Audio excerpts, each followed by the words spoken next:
Хүнс хөдөө аж ахуй хөнгөн үйлдвэрийн яамны төрийн нарийн бичгийн дарга Жамбал Цэрэн Сэлэнг аймгийн Баянгол сумын Шанд Дов компанид улсын аварга тариалан хамт олонны шагналыг гардууллаа.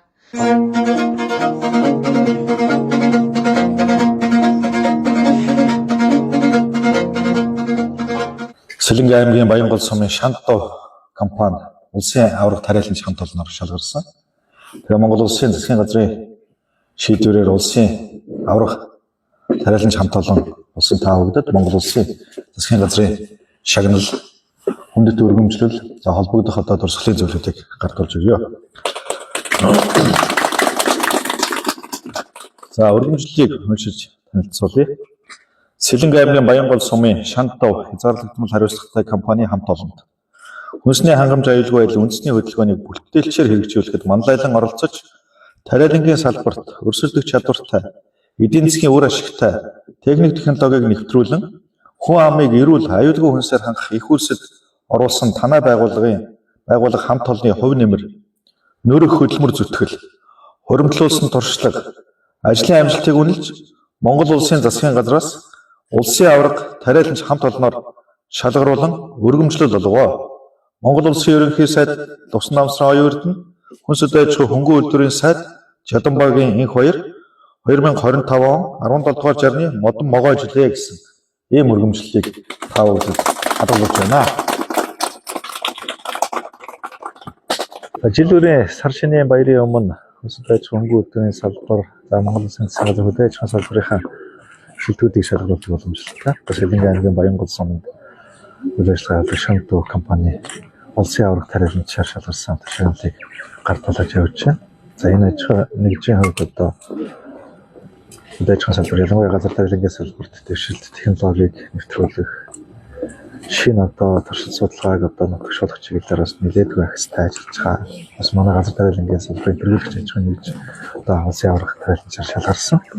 За Шанд Дов компани тухайд бол одоо Эрдэнэ шиш шар буурцгийн тариалтаар бол одоо маш сайн амжилтыг үзүүлсэн. Ялангуяа шар буурцэг тариалтаар хүнсний шар буурцгийг тариалах, за энэ үндээс шар буурцгийн сүү гаргах, за эндээс одоо хүнсний одоо дүүх үйлдвэрлэх ажлуудыг зохион байгуулж байна. За тэжээлийн одоо Эрдэнэ шишийн тариалтнууд нэлээд өндөр үнэтэй нэмэгдсэн массын хэмжээнд оруулцаанд оруулж чадсан юм дүнтэй.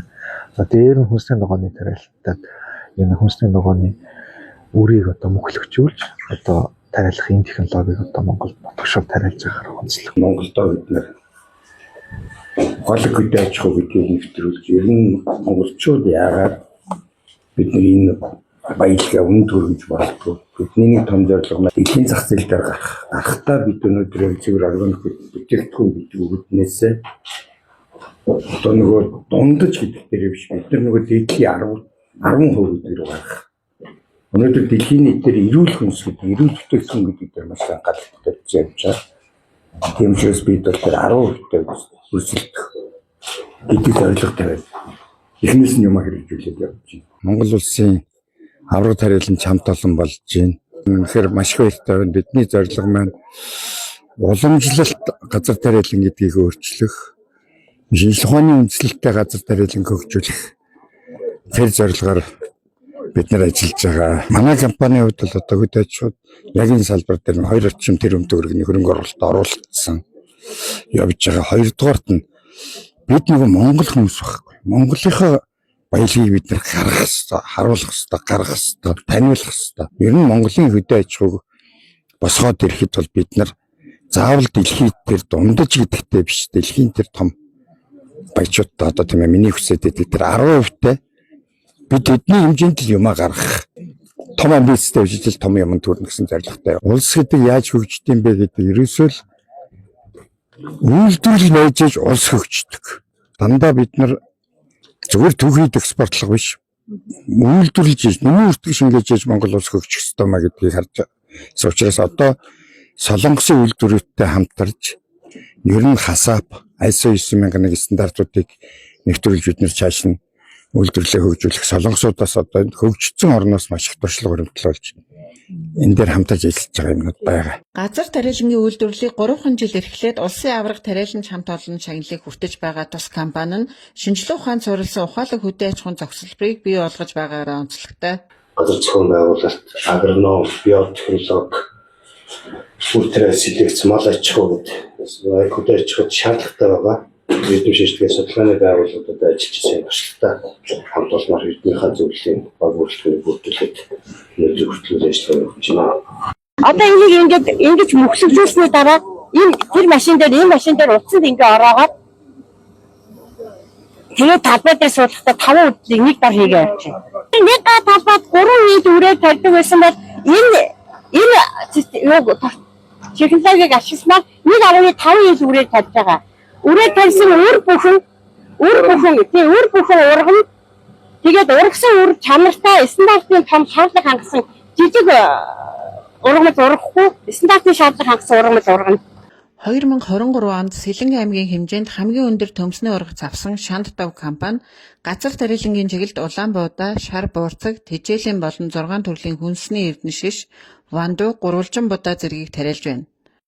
Мөн газар тариалангийн түүхий дээрээ эрдэнэ шишийн дарш болон 10 овёс вандуутай ногоон тэжээл, адуу, хурдан удмын адуу, өсвөр өхөр, сайлын үнэ, өхөр хоньны гэсэн 5 төрлийн тэжээлийг маасаар үйлдвэрлэж эхэлжээ. Шанд Дав компани маань яг гол үйлдвэрлэл маань энэ Сэлэн аймгийн Баянгол сум буюу одоо энийг банкын үндэ гэдэг энэ сайхан өр өгөөчтэй хангаад одоо яг тариалтай ажлууд хийгдэж байна. Манай компани үнэт зүйл бол одоо яг энэ бүтээгдэхүүнийг бий болгож гаргаад байгаа манай компани нийт хамт олон буюу одоо ажилчин, ажиллагсад одоо та бүхэн ингээд манай кемпийн орчмыг харж байгаа бах тий. Ажиллах, амьдрах орчин нөхцөл дээр бол бид нэгдүгээрт маш их анхаарч байна. Хоёрдугаарт ажилчдын нийгмийн асуудал дээр бас анхаарч байна. Гуравдугаарт хөдөө аж ахуйн салбар бол өөрөө хүн салбар.